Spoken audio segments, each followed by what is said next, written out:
Thank you. Good day, everyone, and welcome to Different Stages Radio. I'm your host, JJ, broadcasting in Vancouver, British Columbia, Canada.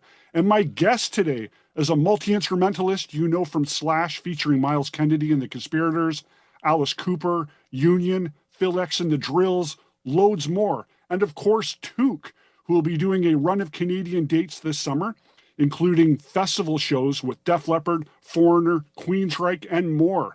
Please welcome my guest, BRENT FITZ. What's going on? Good morning from Vegas. No, it's afternoon now. You just cracked it. It's still, I think it's always morning. When it's still anything before 6 p.m. is probably I know. morning. Yeah. It's Vegas is 24 hours, so could be anything going on here at any time. So, and of course, things have been super quiet for you as of late. You have nothing going on over the next couple of months, so we probably might not even nothing need to talk about any further. Nice to see you're rocking the Jets cap, of course. But yeah, I'm still heartbroken though. So I'm still wearing it to. Yeah, I know. We all have our. I don't know what to do next. I'm trying to watch hockey into the cup final, but the Oilers were, as a Winnipegger, anybody from Winnipeg, we hate the team that killed us in the 80s so much, which would be the Oilers. So I want to cheer Canada. I don't know if I can cheer for the Oilers. I'm with you. And being in Vancouver, being, Canucks, being the same conference division, all that. It's like, no, you just simply can't. And of course, there's always enough quality, good Canadian kids on non-Canadian teams. So there's still plenty of good Canadian kids on American teams to support. McDavid is unbelievable. We know that. Draisaitl. Yeah. There's a couple of guys I hate, if I have to mention Evander Kane and Corey Perry. Evander Kane, an ex-Jet. But anyway, but I do love the fact that hockey is so volatile in the playoffs. And JJ, I was in Winnipeg several weeks ago, and I was actually there doing a charity music event, and it just worked out perfect. I got to go see several of the Blues and Jet series, and did I see the start? Yeah, well, most important, I saw that really unbelievable, now famous Sunday night 1.6 second goal, and then the overtime win. That will go down in history for us Winnipeggers as one of the greatest, and I was there, so it was spectacular to be in Winnipeg. And by the way, thank you for wearing a Harlequin shirt. I see you. I broke that up today. That's awesome. You're welcome. Now, speaking of good Canadian bands, if we go back to Toque, you got the big summer tour happening, starting at Beach Resort on Canada Day. How fitting is that? What can expect? Toque should always be playing on Canada Day. That just makes sense. Yes, it's just a matter of where, but the fact that this run starts on Canada Day, I think, is perhaps even a bit more fitting.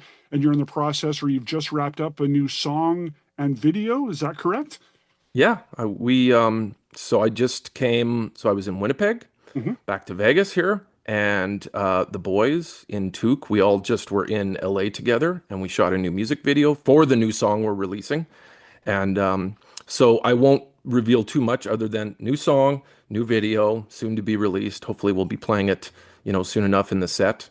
And that's all exciting stuff. So yeah, nothing going on. Never traveling. Every day I'm in a new city and doing a new, with something exciting at all times with all my many projects. And by the way, so you mentioned Canada Day. So the day before, on the 30th, I'm in Vancouver as well, playing with Streetheart. So talk about doing double duty. So I'll be there on the 30th. Rock and roll Streetheart gig. Perhaps. Well said. Yes, we should add that to the. We should add Kim Mitchell rock and roll duty to the Toque set at some point. We could probably play it without rehearsal, but yeah, it's one of those songs that's perfect for Toque. But yeah, so the 30th or 29th? 30th. Yeah. 30th. Port Moody, I think, is the show. Yes. And that's you're with somebody else. You're with there's another one too. Yeah, well, it'll be another one of the great Canadian bands. So yeah, so that'll be a good time. June 30th, yeah, Port Moody. That's just I'm hitting the ground running. The whole summer is lots of Toque, and right across the country. And but then I am a member of Streetheart right now, and which I was in the '90s as well. So that's pretty special for a Winnipeg kid to be in one of my favorite bands that I grew up with, Streetheart. And by the way, Harlequin. So I did play in Harlequin as well. I even played on an album, and yeah, we could talk about that. Yeah, I'm on there somewhere.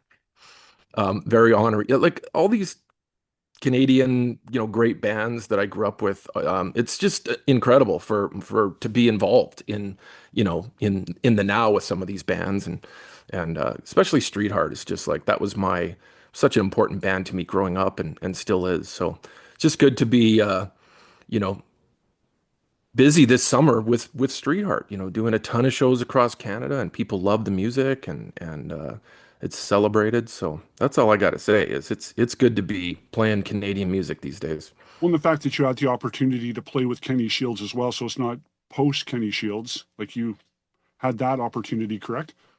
Yeah, I would consider Kenny almost a father figure in the sense that he was a friend and a musical peer, but he kind of looked out for me in a lot of ways. And absolutely, before I had moved to LA, he was the biggest cheerleader. And this is back in the 90s when I was playing with Kenny in the early 90s. And he always said to me that I had expressed interest in a bunch of, new ideas of going to LA. And it just seemed a little bit far-fetched at the time, but not. And Kenny was always like, and my nickname, by the way, with Kenny was Charlie, as in Charlie Watts from the Stones. And rest in peace, Charlie Watts. Um, but he always said, Charlie, I know you need to go to LA, and I know you need to seek out those dreams in a bigger, you know, a bigger city. And you know what? I did, thanks to him. And it all kind of came full circle because it changed my life. So Kenny Shields has been a very, very important part of my music career. So great to have been, to have played with him, and I miss him. We miss him dearly. So we celebrate him. We celebrate him every show with all the Streetheart gigs.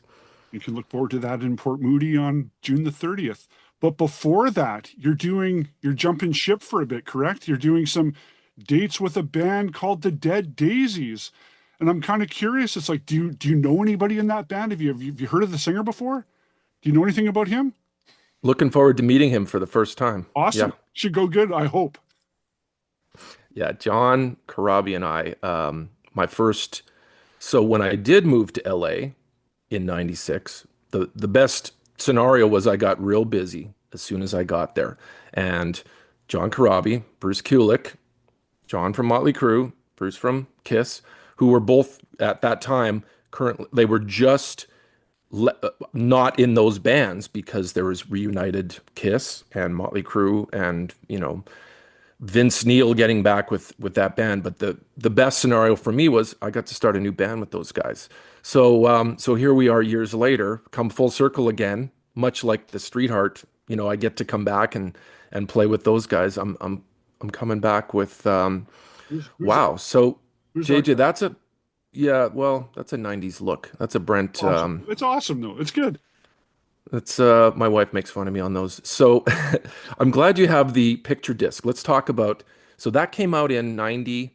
So the band started in 97. I moved in 96. So and Jamie Hunting, the bass player in the band, one of the greatest musicians of all time. So that band, what I'm so happy with that is from the negative situation of John and Bruce coming out of those bands, we got to start a new band it was basically a new beginning for me. Everything was firsts and it was, monumental. So that band had a lot of it was the best, launching pad for the career post, leaving Canada.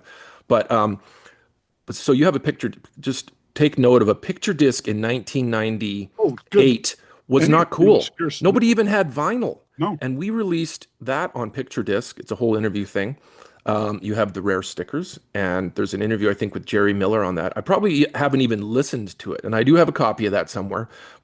And we released the first album on regular vinyl. And there's that too.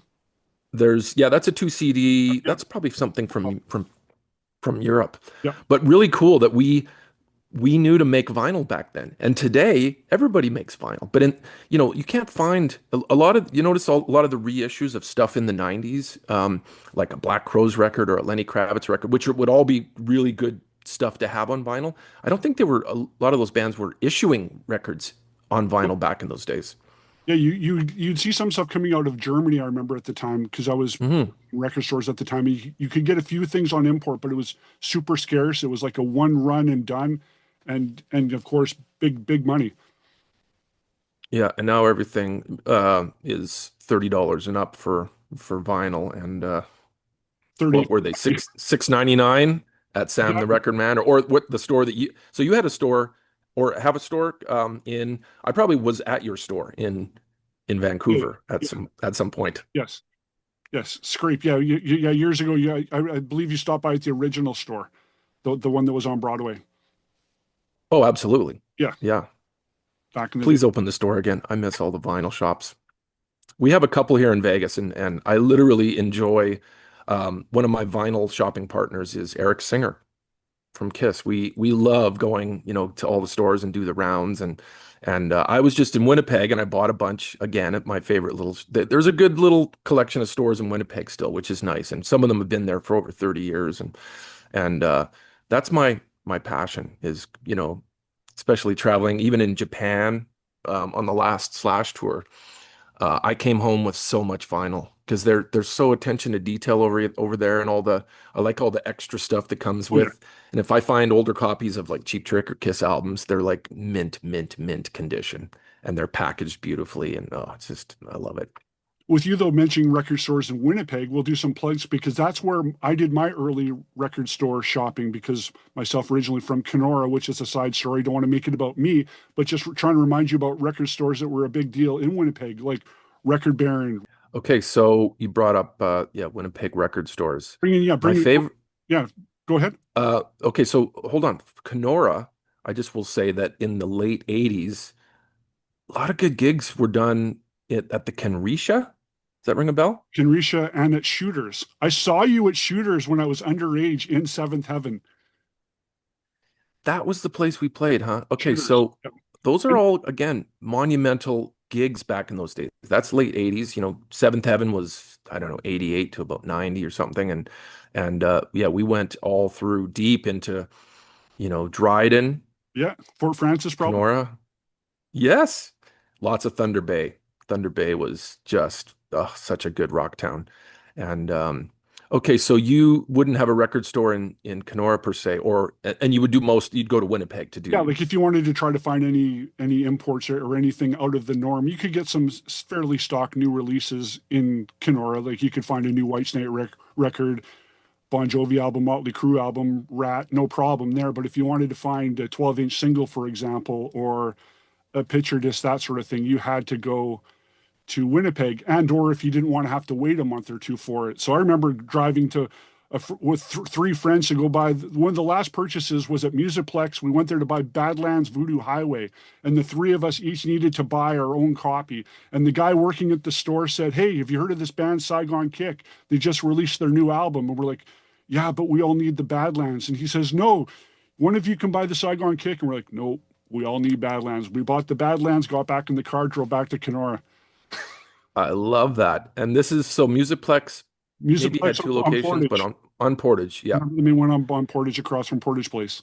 I know it so well. And I think I bought my first CD in those days when it was now, moving to CDs, which I think was the Beatles, the two black and white. There was a white album and a black, like a greatest hits. I bought those on In the CD and blue. I bought, I mean, I'm just Yeah, confessing, it wasn't like an 80s metal thing. I bought Yes 90125 because I knew it was going to sound freaking awesome. yeah. I think those are my first CD purchases. But Records on Wheels was across the street. That was that was every Saturday. My best friend Brad and I would go down. We'd go to a place called Comic World. You Okay. remember that? No, I don't They remember that. always No. had like Kiss stuff, and I mean it was like a head shop. So comics and always like bootleg concert T-shirts, and then we'd go down to Records on Wheels, and that's where Metallica. I distinctly remember I bought Kill 'Em All and the Creeping Death single. You know, when they were new, this is a Oh yeah, brand new yeah, band. yeah. Um, you name it, anything like Anthrax, Slayer, uh, and Wasp, you know, all of that stuff, and any hair metal stuff, you know, Motley Crue and all that was there. Or Sam the Record Man was big too, and A&A Hmm. was over in Eaton Place. It's funny how we just think about those like it's yesterday. I couldn't tell you what happened in my life last week, but I can tell you exactly where I shopped for records and It's back in the early but a days. timestamp, so it really shapes your personality and who you are Yeah, to have I those know. timestamps. Like timestamps, it's just massive. JJ, I have all those albums. They're upstairs in my studio, and I pull them out, and it brings you right back to that moment. I will tell you, here's another great story. Um, a couple weeks ago, there was the anniversary of Kiss Alive, and I had posted something on Facebook, you know, cheerleading, you know, how much I loved that record. And what I had said in my little post was that my early Kiss records were all my first album was Love Gun, of course, when it was brand new. You know, I probably got it in '78. Um, and I had this Mickey Mouse record player, you know, with the little Mickey hand, and totally not good for your records, but when you're a kid. But you know, that record player meant so much because I would stare at the Casablanca logo with the Kiss members on it, and it was just mesmerizing hearing those songs. And a dear friend of mine from Winnipeg, Craig, had said he had read the post, and he goes, "Hey, I found one for you in Winnipeg. So check it out, JJ. A friend bought it, and I'm gonna pick it up next time in Winnipeg because I want to bring it back to Vegas and have it with all my original Kiss records, which are still all scratched up, and I would never get rid of them. But I want to have them. I got to play them again on the Mickey Mouse player. It's so crazy, Brilliant. That's brilliant. And all those scratches tell a story, right? All don't they? yeah, I know. it adds the personality to it. Now, I wanted to backtrack before because we might have maybe lost some people, and we're making the John Corabi and the Union referencing that you are going to be filling in, playing drums with the Dead Daisies in just a week or two. Is that correct? Like it's in June. Yeah. It might be a bit of a secret, but that's okay. Oh, it But is. that's that. Okay. Well, it's not that much of a secret. I mean, Well, this people is are. we're recording this first, so we got a little bit of time to mess around. If we need to edit that out and paste it back in after, we can.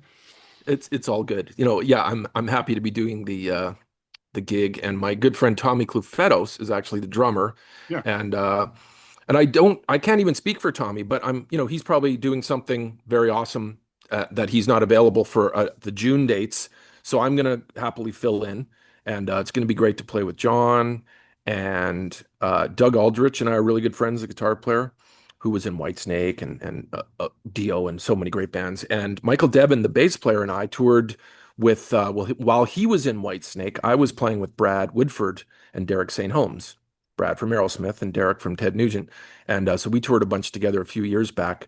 And Michael and I, it even gets weirder, but have both also played with Gary Peterson from the Guess Who, touring in, you know, a version of the Guess Who. So we played together several times on that as well. So the apple the circle is always small. The apple never falls far from the tree. So gonna play with all my buddies. It's gonna be great. And then you also played with your buddies doing the Helix thing, doing the Helix 50, the best of doing that re-recording, reimagined version of Rock You. Like what's going on there with you and Todd and some guy, Phil X. I think I've heard of him. Decent guitar player, so I've heard. And Brian and Daryl. That looked like a very good time you had. That worked out so fantastic. So let's just, you know, put the bullet points together that it's 50th anniversary for Helix. Crazy. And you know, a lot of these bands that you and I love are have been around that long. And just to add, just and we'll talk about it in a second, but you have behind you a Triumph Thunder 7 album there, and that's 50th year as well for Triumph. So we have to mention something after Of this course. about Triumph. Anyway, the celebration of Rock You, of course, you know, I saw Helix a million times back in the day at the Winnipeg Arena, and actually one of my favorite shows was Wasp, Helix, and Crocus. There you go. There's a triple bill, No mid doubt. 80s. No doubt. And then I saw Helix on the Long Way to Heaven tour with I think Platinum Blonde opening at the arena.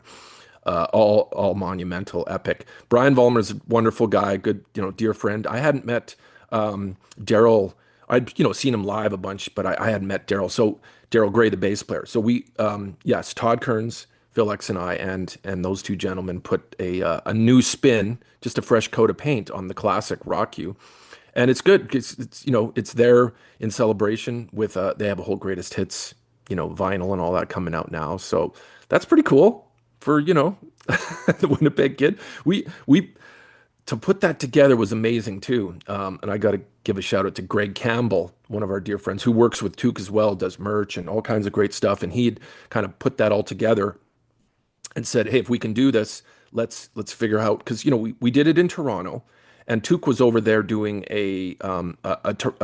well, Toque was playing in Toronto, and we found a way to record and shoot a video the day of a show with Toque. We left in the morning, and this is like crazy stuff.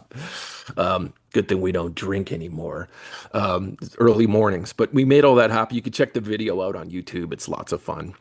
And Phil flew in for it. Phil's a busy guy too. Phil and I play in Phil X and the Drills, and I play on all his records. He always has a lot of guest drummers. Yeah, that's the new one, and I'm on the cover.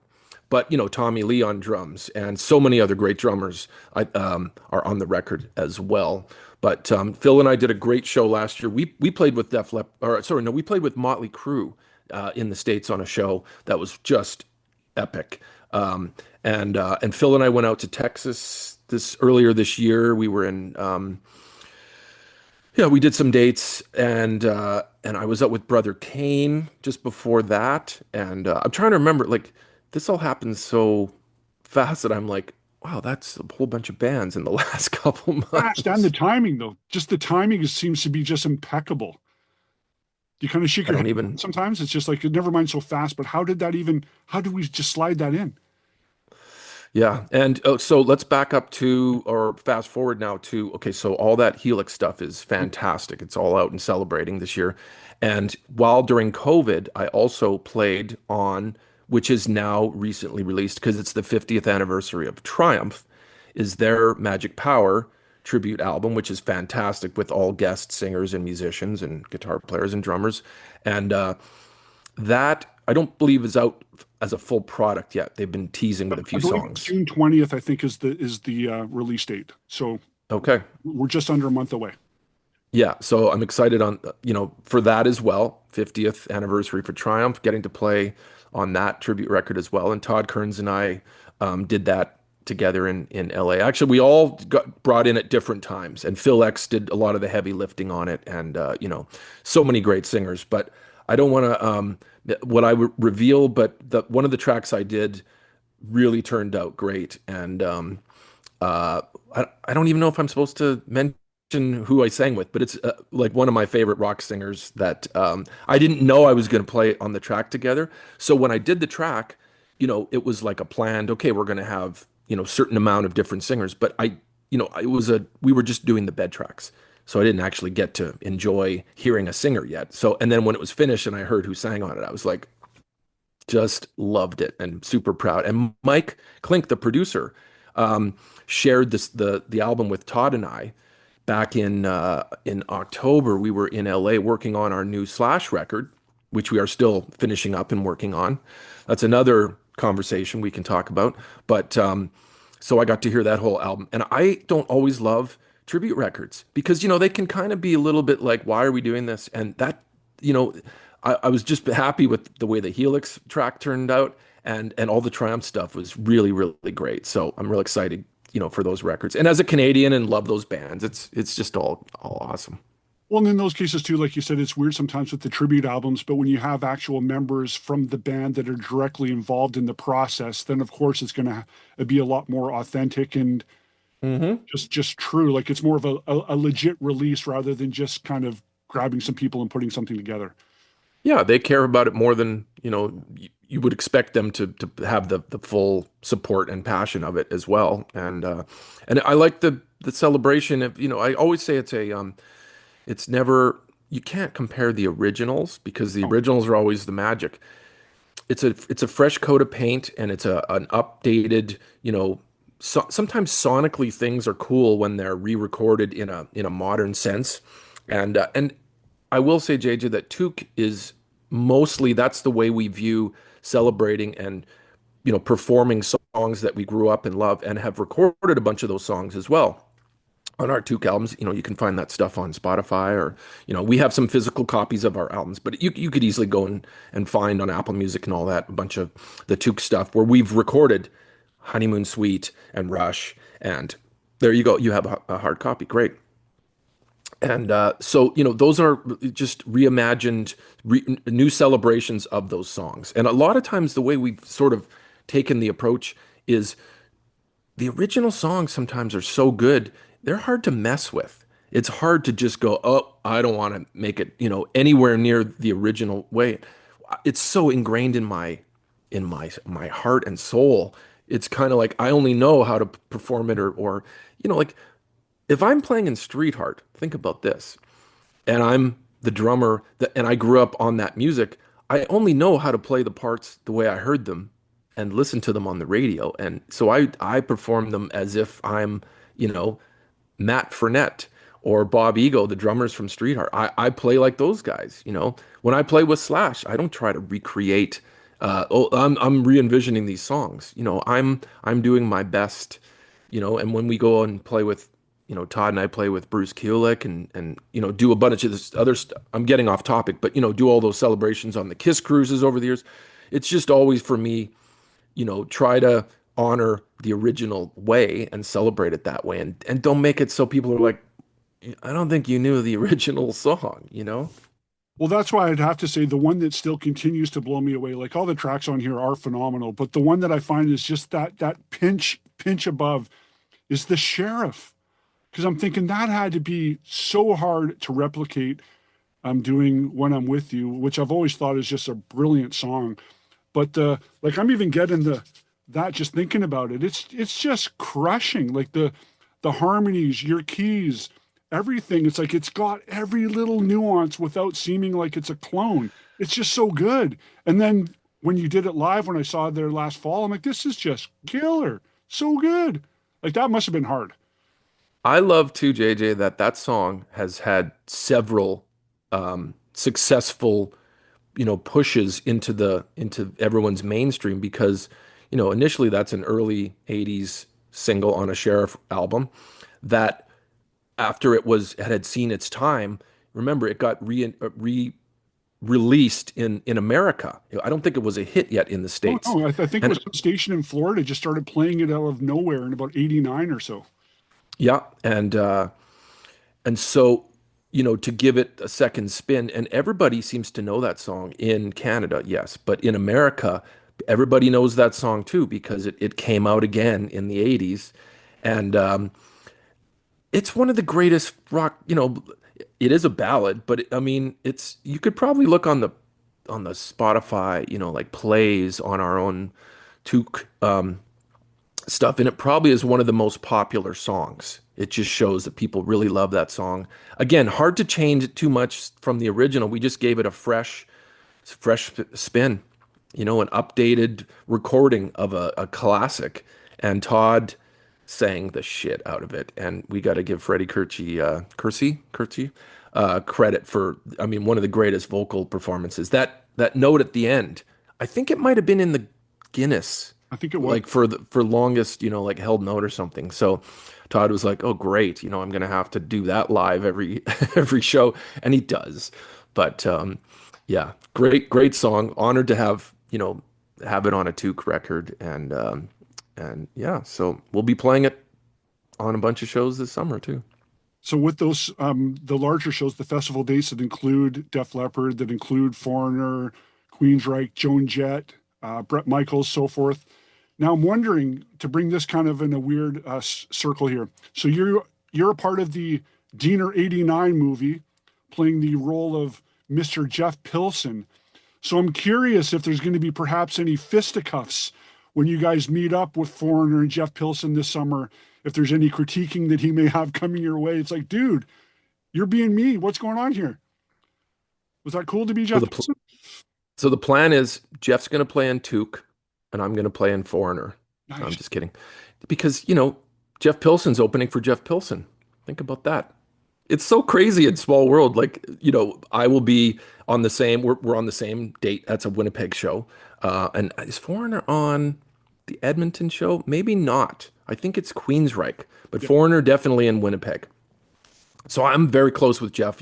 Go way back to when I lived in LA, and Jeff is the sweetest guy. Now I'm a Yeah. Just huge Dokken fan too, and I saw Dokken 1984 opening for Kiss Animalized. First time I saw Bruce Kulick as well. Of course, one of my dearest friends and fellow band member. But if you want the quick backstory, so DEANER '89 is, and I just watched it a few days ago. I saw it maybe once during the premiere. And while we were in LA working on the Toque stuff, it's hard to get releases sometimes, in different countries. And so a lot of my American friends are like, I need to see DEANER '89. How can I see it? So, it's available on Crave in Canada, and it was, released on Netflix and all the other ones, but it's not as easy to get in the States. There's just a little bit of all that, however it works to, licensing and whatnot. Yeah. thank you. Hmm. Yeah. So I was able to play it for so we had a little toque hang after we shot the music video, and we were all over at Corey's house, and we were like, hey, let's watch DEANER '89. So we actually just, it's fresh on my mind. We all watched it, and those guys were of course loving it and making fun of me at the same time. I'm not an actor.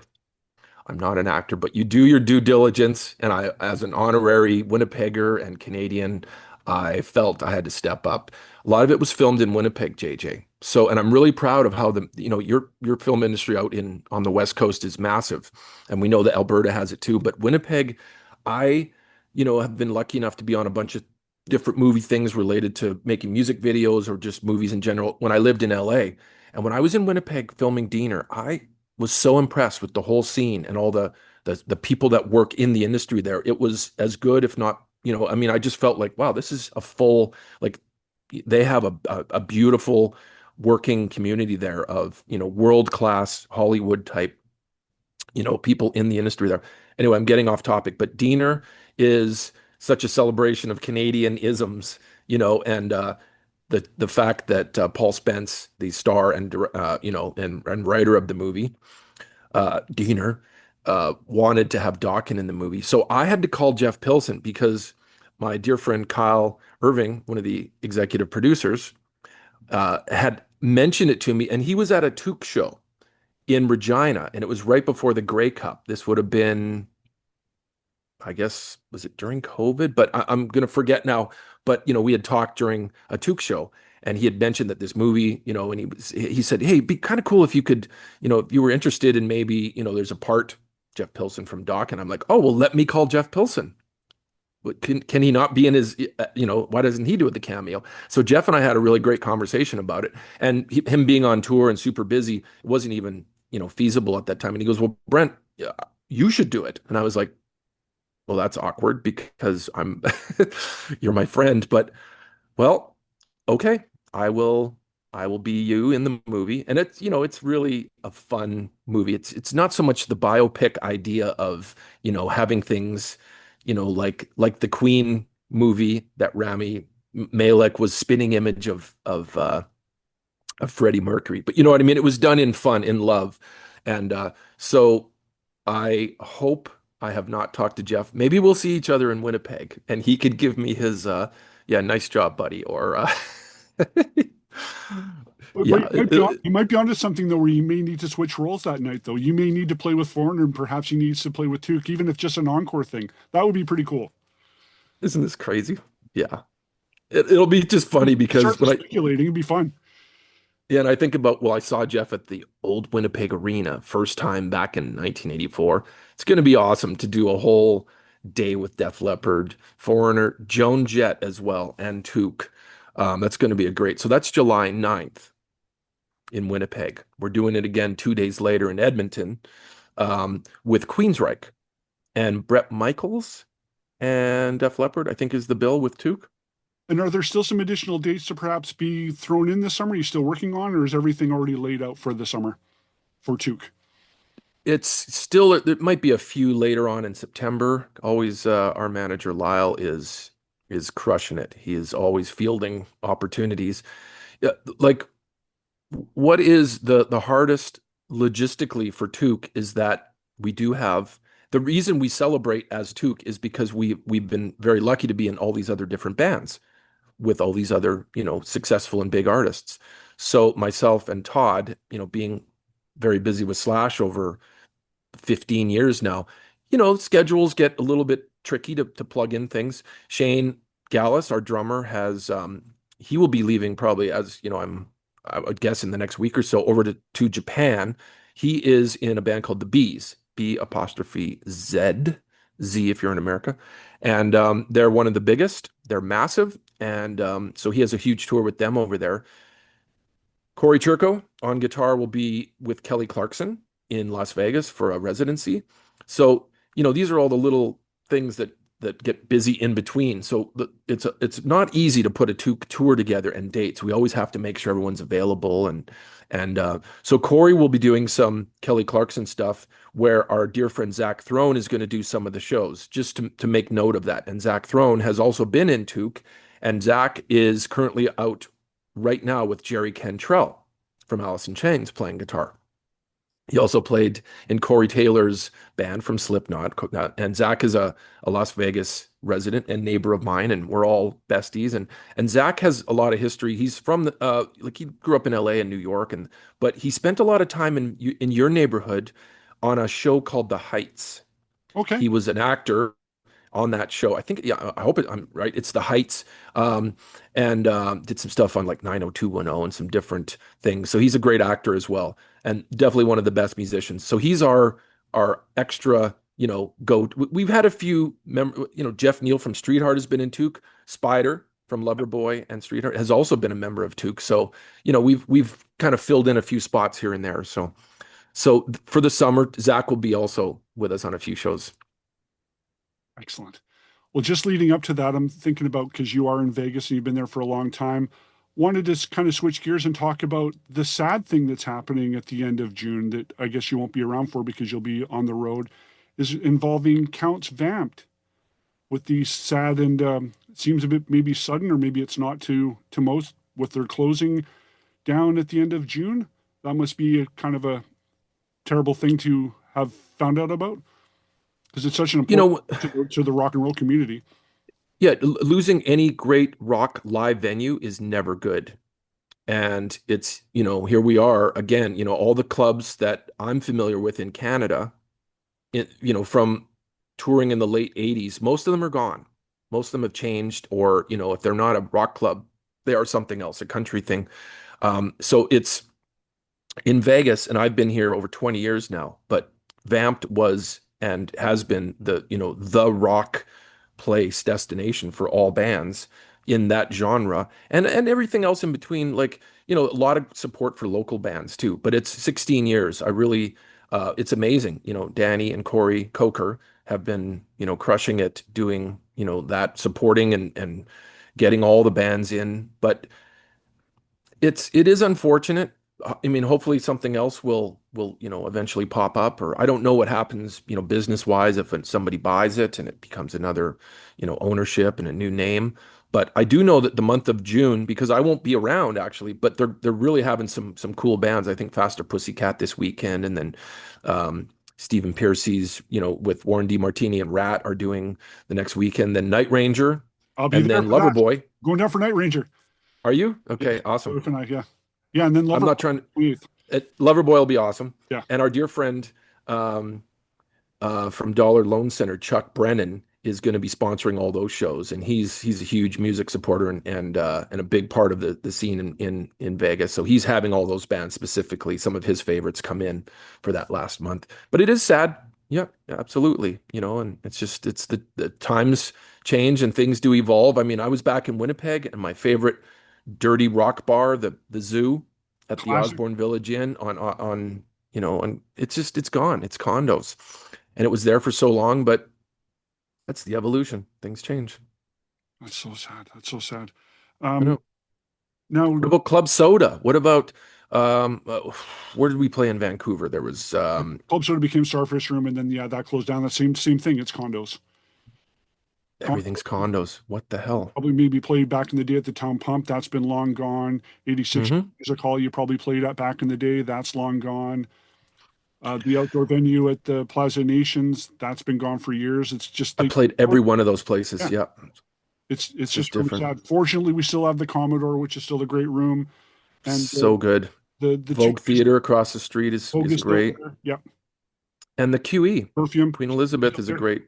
Yep, We played a lot of Slash shows, and when I was in Theory of a Dead Man, we played there a bunch. And yeah, so I mean, Vancouver is still a great live town, and it's always a destination for all touring bands because it's just such a great city, and everyone does play there. Mostly, growing up in Winnipeg. Well, and in Kenora, like you were lucky we got in the '80s. It seemed like a lot of the rock bands did come through.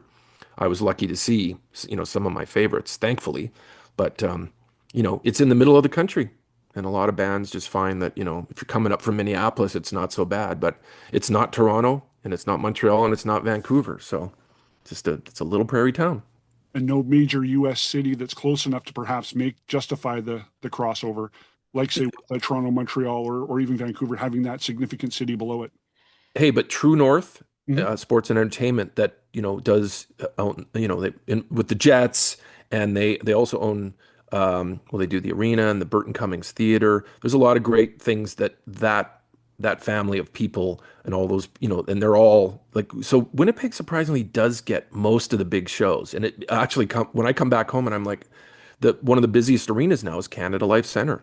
Everything that's big in the States seems to be coming through. I know Jelly Roll was just through, and I actually did a tour with Jelly Roll, with a really fantastic singer named Caitlin Curtis. I was out with her. She was on the tour, and that might have been a weird one for people. They're like, "You're out with Jelly Roll this summer," but that was 2 summers ago. I was doing, I will mention that. So we did all the amphitheaters in the States. It felt like a Poison concert in the mid 80s. It was such a great celebration. Everybody out to have a good time, happy music.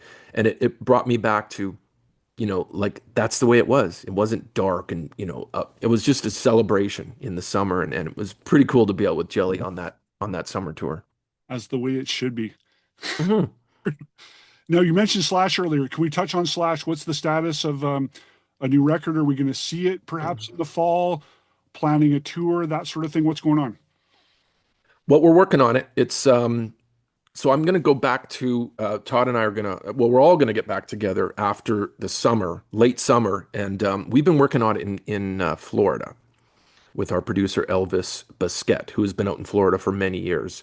So we do, it's Slash has the greatest work ethic of any musician I've ever worked with. So, we got busy. He was out, we were all out doing, well, we toured together in 2024 together, and then we were, out doing other things. And then Slash did a blues record and tour. And then as soon as that was done, we got right into the studio in LA. He has an amazing, working studio where we can be busy there in LA. We did that for a month, and then we went out to Florida and recorded most of all the bed tracks, the music parts of it. And so we're still going to finish. Like Myles Kennedy will come and work on all the vocal stuff, and he's been out busy doing his own solo tours. This is the new normal, JJ, is everybody's in so many different projects and bands. And Slash is obviously in a little band called Guns N' Roses. So they're on tour right now. Yeah, he's over in, I think, Asia or Bahrain or some, they're covering a lot of new territory, it seems. So we'll all get together. We'll get back and end of the summer after all the Toque shows and stuff, and it'll be great to get out to Florida and continue finishing the record. And then releasing, I don't know. Probably not till next year though. Yeah, given the schedule you're talking about now, at least spring, I'd say, or Yeah, around this time next year. Do you have any kind of working title for the album thus far? nothing. No, No, no. no. It's always going to be a Miles thing, a lot to do with, some or Slash, just song titles and lyric ideas. So I will say that what's fun is when we do write these songs and we have, this will be our fifth record together, but we always have comedic working titles, and Todd's usually good, Todd and Slash, good for coming up with things that won't be the final title, because obviously with lyrics, with Miles, it'll be something completely different. But we usually just give something a title so we can go, hey, let's work on that song. What song? Oh, the song in E. No, we'll give it a title. But over time, we've had these goofy titles, I'll just say, that, sometimes they stick. And to this day, some of our songs, I go, oh, it's called, Wicked Stone. And I'm like, but it used to be something completely ridiculous. And I still think sometimes when I look at our set list live, I go, oh, that's the Elephantosaurus song. And you're like, it's just funny how, yeah, we have a whole bunch of goofy working titles for the songs right now. That's brilliant. Now, I wanted to ask you too, with all the fabulous people you've been able to work with over the years, and you've worked with a ton, you got to sometimes probably pinch yourself and go, how the hell did that happen? But who is still out there, active, still creating that Brent says, I would really like to do something with them? Anybody come to mind? Musician, vocalist, whatever. Anybody that comes to mind? Oh, I mean, there's so many. I mean, I always wish I could do a run with Lenny Kravitz. I always thought he's always the coolest cat. He always has great musicians. So I'm probably not, although, I played Always on the Run with Slash, the song that him and Lenny did. And he's just always had a cool band. I might not be cool enough for him, but he's definitely one of my heroes. So yeah, I mean, I always wished I could have done a run with Don Henley. I love Don Henley and the Eagles. So on his solo thing. But there's still Canadian bands that need a guest drummer for another run. I'm not going to join Rush, by the way. That's out of my league. But yeah, Goals. yeah. Get practicing. What are you doing right now? You're just sitting around talking to some weirdo. Start with your Neil parts. Come on, get on it. Time's wasting. I'm actually going. Well, after this, I'm going to go do some woodshedding on my upcoming tour stuff. So it's all work all the time. I've had a couple coffees, ready to rock here and out the door and get to business. Perfect. Well, I don't want to burn your momentum. I appreciate all the time you spent with different stages radio today, Brent. And I look forward to the summer tour with Toque starting at Sun Peaks Resort in Sun Peaks on Canada Day, July the 1st. And then look forward to you playing in Port Moody, British Columbia with Streetheart on June the 30th. And multiple dates across this glorious country, including those festival dates with Def Leppard and Foreigner and Queensrÿche and Joan Jett and Bret Michaels. Looking forward to people in Europe seeing you with the Dead Daisies in June. You got plenty going on. So all the best to you. Thank you for your time. And I think we're about good. This is Different Stages Radio. Thanks, J-Day. Great to chat. Love talking music and Canada. I appreciate that. Thank you. Just